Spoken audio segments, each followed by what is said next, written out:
A school district near Milwaukee, it's called Oconomowoc, has instructed teachers to no longer hold discussions on social privilege unless they're related to a specific course or unless there's sufficient context. That's after parents strongly objected to an exercise on white privilege in which students were invited to fill out a privilege aptitude test. Is this the start of backlash against some type of leftist indoctrination in schools? Well, let's ask Conservative Review senior editor Michelle Malkin and Jason Nichols. He's a professor of African American Studies at the University of Maryland. It's great to have you both on.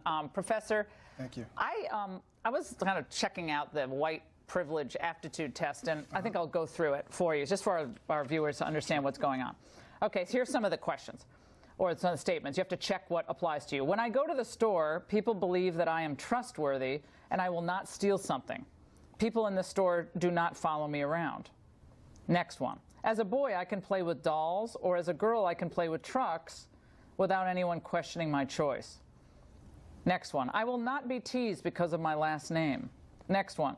When I am taught about American history or about contributions made, I am sure that I will see and hear stories about people who look like me. And finally, I'm encouraged to excel in every subject in school. What are they getting at in this? I think they're getting at certain people's experiences and trying to get people to recognize that not everyone has the same experience. And, you know, that's what I think unites us, is we have to understand our differences, that some people have certain advantages and others don't. And, you know, I know for me, for example, I know we're talking about white privilege, but I have to recognize that I'm a privileged person in a lot of respects. I'm cisgender, I'm straight, I'm male. So I have certain advantages that other people don't have. And for people who don't know what cisgendered is, explain that. I actually do know, but explain that. So that means that my sex also matches my gender. Okay. Okay, a lot of people don't know what that is. That's kind of a fairly new terminology. But right. So see what I see, and Michelle, you can chime in on this. When I hear privilege, like I grew up very working class, and there were kids in my town that were very privileged. Now we weren't hungry. We didn't go on vacation or anything, but we weren't hungry. But there were other people who were more privileged. And I lived in a town that was pretty much, you know, white bread town. But I don't like white privilege, black privilege. I don't know. To me, it's the color designation that I don't think is always that accurate.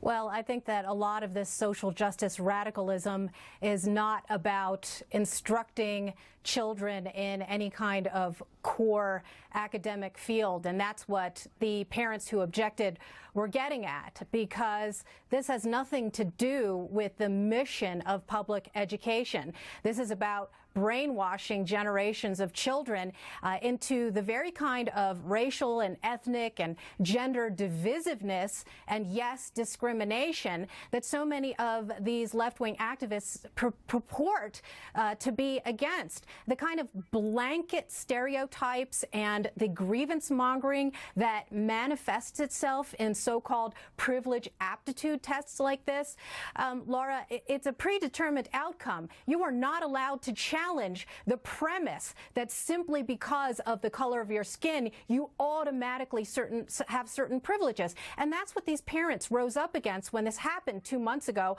on Martin Luther King Day. Nobody asked for their consent or any kind of parental permission to indoctrinate these children. And if you look at the actual academic test scores in the Oconomowoc School District, they're barely 50% in proficiency in math and English, and that's what they should be concentrating on. Professor, here's a little soundbite from a BuzzFeed video about what white privilege is. Let's watch. Some people are born into families where they have to walk miles just to get water.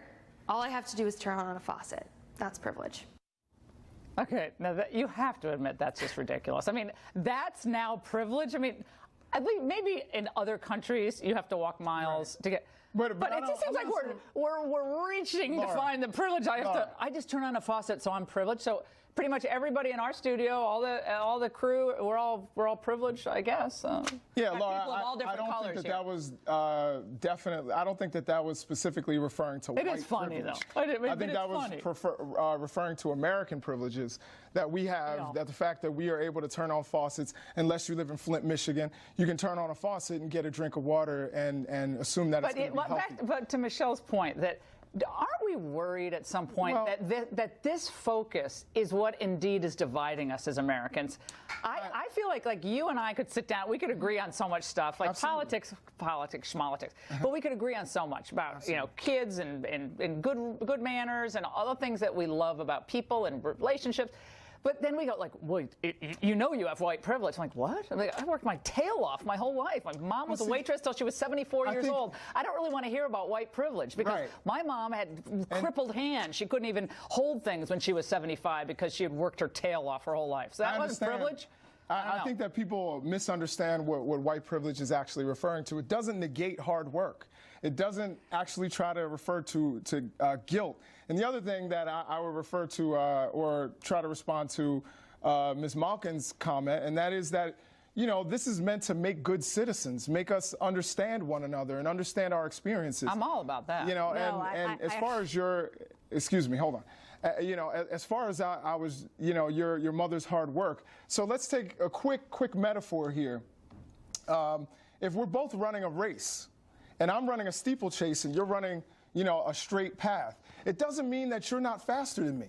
It doesn't mean that you didn't train harder than I did. It just means that you have a clearer path, and I have certain obstacles that you don't have. We all have obstacles. Absolutely. All of us have not obstacles. all of our obstacles are the same. And no, they're not. That's what makes us different, and I think that's what makes us interesting and unique. And makes all of our experiences different. Michelle.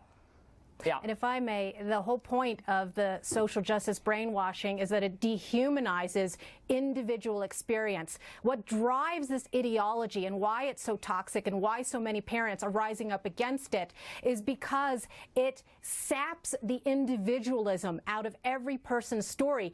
And the professor says that, oh, well, we just misunderstand it. Oh, I understand it very clearly because it's right here in the privilege test where it says being white lets you fill in the blank, allow students to provide their opinions of the things that occur because of white privilege. Every American story in this country is different, and to keep people relegated into these boxes is exactly what Martin Luther King fought against. Either you believe that we should judge people by the content of their character rather than the color of the skin, or you blame them for every last thing because of what their skin cells look like. All right, Jason. All right. So, it's interesting that she pulled out one of the two Martin Luther King quotes that she's probably familiar with. I think if you look at that privilege test, it's talking about some of the issues Hey, you just that people invoked your face. privilege right there, as if I haven't, memorized by heart the letter from the Birmingham jail. Okay, so, I'd love to hear it. Check your privilege, I'd love to hear man. it. Go ahead. I'd love to hear the first 3 lines of the letter from the Birmingham jail. Let's hear it. It's late at night. I don't want any quizzes here. Okay, let me just say I'm not saying I brought it up. She brought it up, but she memorized it. I think a good point. I think a good way to end this is there is so much as human beings that bring us together. Absolutely. And I'm worried that by bifurcating, whether it's of gender or that we put people in boxes. And I think we want to treat people, you're a human being, you had struggles, I had struggles. We can get past all that stuff and we can connect on a human level. I don't think necessarily saying white privilege, black understanding, and Latino culture, we all have different experiences, and sometimes they're blended. Sometimes they're wild or they're conventional. But I don't think just denoting skin color is the right way to go here, because I think we're much more complicated than the color of our skin. That's my view. That's very true, but I think we have to also recognize. I think it's important for me to recognize the things that you face as a woman. I think that I have to recognize that so that I can help you to fight against it. All right, we're all going to go out for drinks after this. All right, great to see you both. A Democrat.